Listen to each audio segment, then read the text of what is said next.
বিরতির পর আরো একবার আপনাদের প্রত্যেককে স্বাগত জানাই। যে খবরটি এবারে নজর রাখবো, প্রণামী বাক্স ভেঙে চুরি কাণ্ডে অভিযুক্ত চোরকে সিসি ক্যামেরার ফুটেজ দেখে আটক করলো পুলিশ। যেটা জানা যাচ্ছে যে প্রণামীর বাক্স, ইতিমধ্যেই আমরা জানি যে রাজ্যের বিভিন্ন জায়গায় চুরির ঘটনা সংঘটিত হচ্ছে। মানুষের বাড়ি ঘর, বিভিন্ন জায়গায়, দোকানে, বাজারে বিভিন্ন জায়গায় চুরির ঘটনা সংঘটিত হচ্ছে। যদিও পুলিশ বাবুরা অনেকটাই কোথাও কোথাও ধরতে সক্ষম হচ্ছেন চোরকে, কোথাও আবার ধরতে পাচ্ছেন না। এবারে একেবারে ভগবানের ঘরে চুরি বলা যেতে পারে। প্রণামীর বাক্স ভেঙে চুরি কাণ্ডে অভিযুক্ত চোরকে এবার সিসি ক্যামেরার ফুটেজ দেখে আটক করতে সক্ষম হয় পুলিশ। ধর্মনগর শিববাড়ি মন্দিরে দুটি প্রণামীর বাক্স ভেঙে চুরি কাণ্ডে অভিযুক্ত এক চোরকে অবশেষে সিসি ক্যামেরার ফুটেজ দেখে চিহ্নিত করে আটক করতে সক্ষম হলেন স্থানীয়রা। চুরি কাণ্ডটি ঘটেছে সোমবার কাক ভোরে সকালবেলায়। এদিন সকালে খবরটি চাউর হলে চাঞ্চল্য ছড়িয়ে পড়ে সর্বত্র।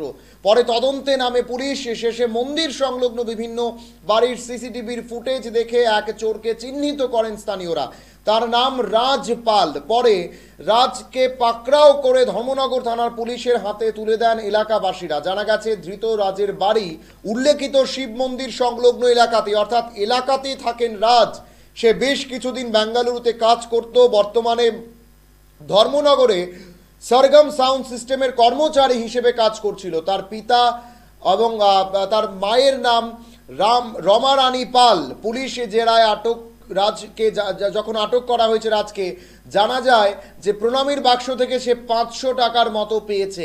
এদিকে মন্দিরের পূজারীদের কথায় দুটি প্রণামীর বাক্স অন্তত পক্ষে 4 থেকে 5,000 টাকা হওয়ার কথা রয়েছে। বর্তমানে পুরো বিষয়টি গভীরভাবে খতিয়ে দেখছে পুলিশ, এমনটাই পুলিশের তরফে জানিয়েছে। আমরা শুনবো আটক করার পর ধৃত সেই যুবকটির কি বক্তব্য রয়েছে, কি বলছে, কেন সে চুরি করলো তা নিয়ে তার কি বক্তব্য আমরা শুনবো।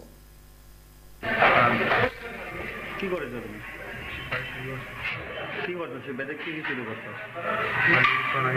হ্যাঁ, প্রণামী বাক্স একটা। কত টাকা পাইছিলাম মন্দির থেকে?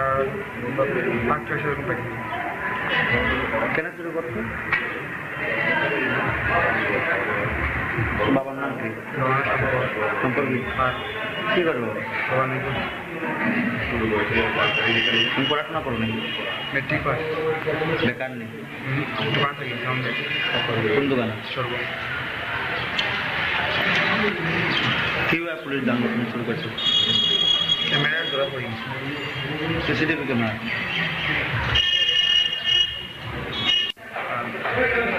কি করেছো তুমি? কি করছো? সে বেদে কি শুরু করছো? হ্যাঁ, প্রণামী বাক্স একটা।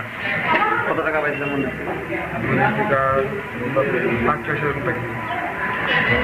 কেন শুরু করছো? বাবার নাম কি? সম্পর্কে কি করবো? তুমি পড়াশোনা করো নাকি? Matric pass. বেকার নেই? দোকান থেকে সামনে। কোন দোকানে? কিভাবে পুলিশ জানলো তুমি শুরু করছো? ক্যামেরা ধরা পড়ি। CCTV camera.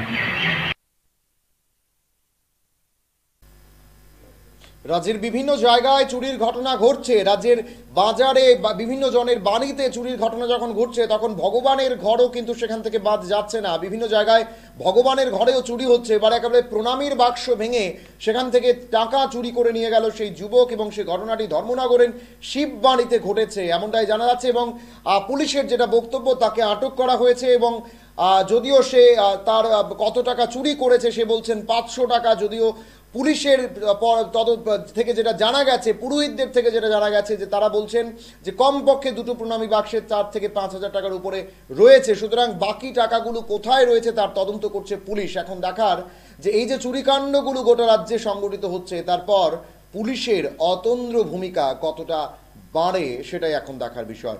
সময় একটা ছোট্ট বিজ্ঞাপন বিরতির, সঙ্গে থাকুন।